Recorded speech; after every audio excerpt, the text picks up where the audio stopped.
What's up, guys? It's your boy Alex. I'm gonna talk about Ronnie Radke.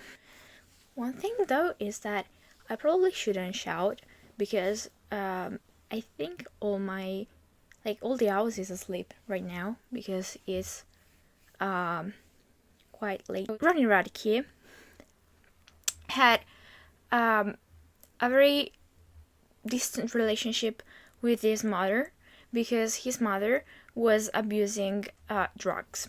So she was never really there for him.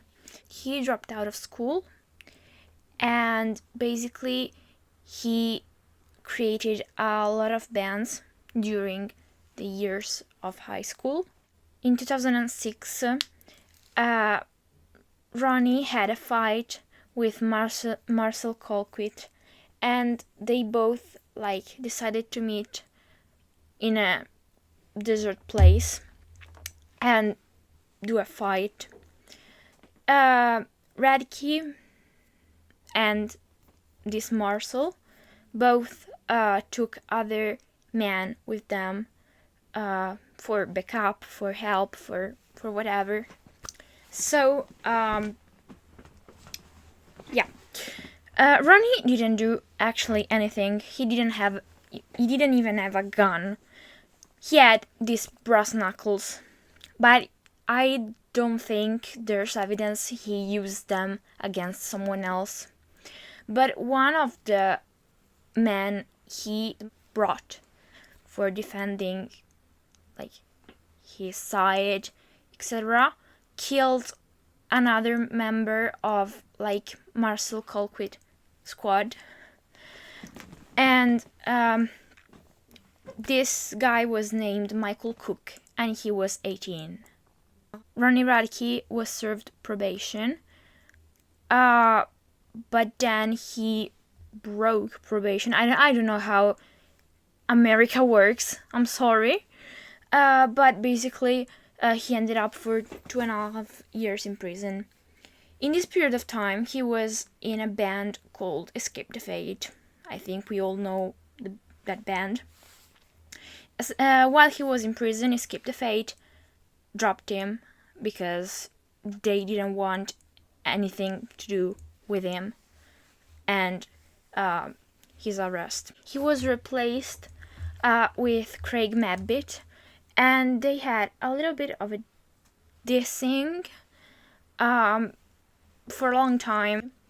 After a lot of years of dissings and saying not very nice things to each other, Escape the Fate and Falling in Reverse, the new band that Ronnie Radke created, co-hosted a music festival. So that's great.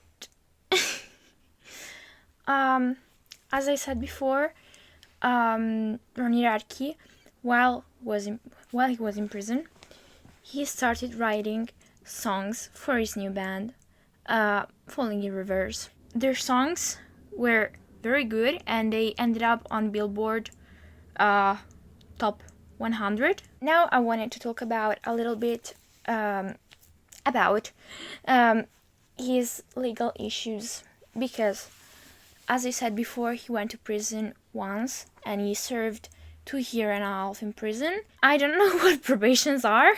I should probably search it. Hey Alexa, what are probations? According to Wikipedia, probation in criminal law is a period of supervision over an offender, ordered by the court often in lieu of incarceration. Okay. You're welcome. Fuck off.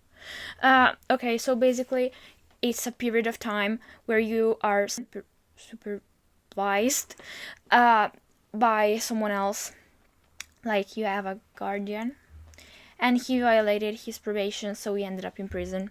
Then he was arrested for domestic violence to his then girlfriend, Sally Watts. So Sally Watts accused him of striking, and he basically ended up in prison because he didn't show up in the court. He was released with a bail of $30,000.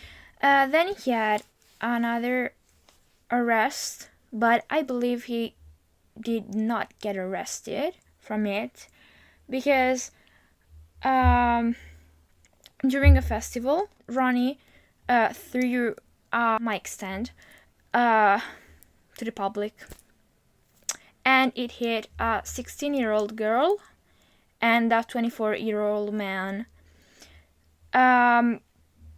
So he was charged with simple assault and aggravated assault, but was released on $25,000.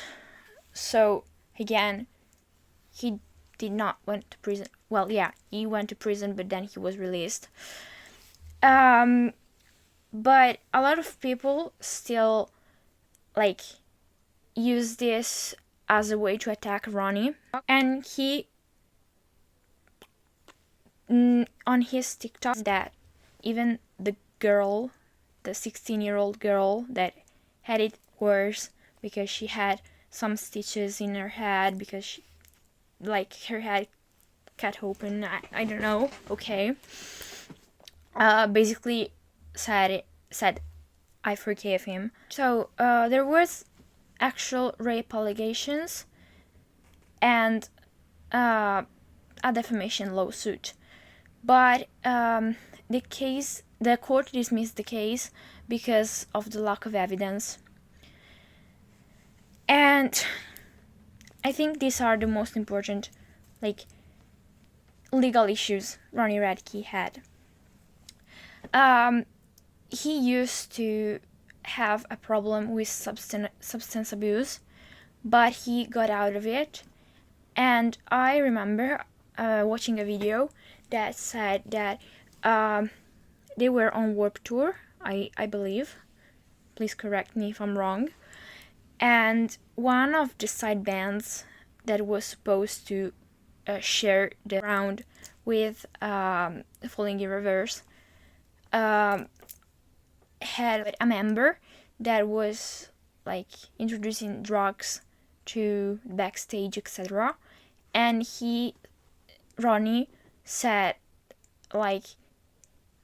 okay, you're not my opening band anymore, because he didn't condone the use of substances in that way. So some believe he is rightfully a changed man. Many others still believe he's a horrible person. I don't want to press my opinion onto you guys because everyone is can decide for their own if a person is good or not. But I do believe that people can change. I don't believe that Ronnie Radke is perfect, especially when he does these TikToks where he mocks people who say that they actually don't like him. But I think that after all, if we look back at the 90s or the 80s, a lot of big, massive singers and bands in general were abusing substances and having charges against them. This doesn't make Ronnie Radke less of a horrible person, but I do believe that he is not necessarily in a huge way, but he's at least in a little part he is changed, and I believe we could give him a second chance. Don't forget to subscribe, and leave a comment on what you want to see next.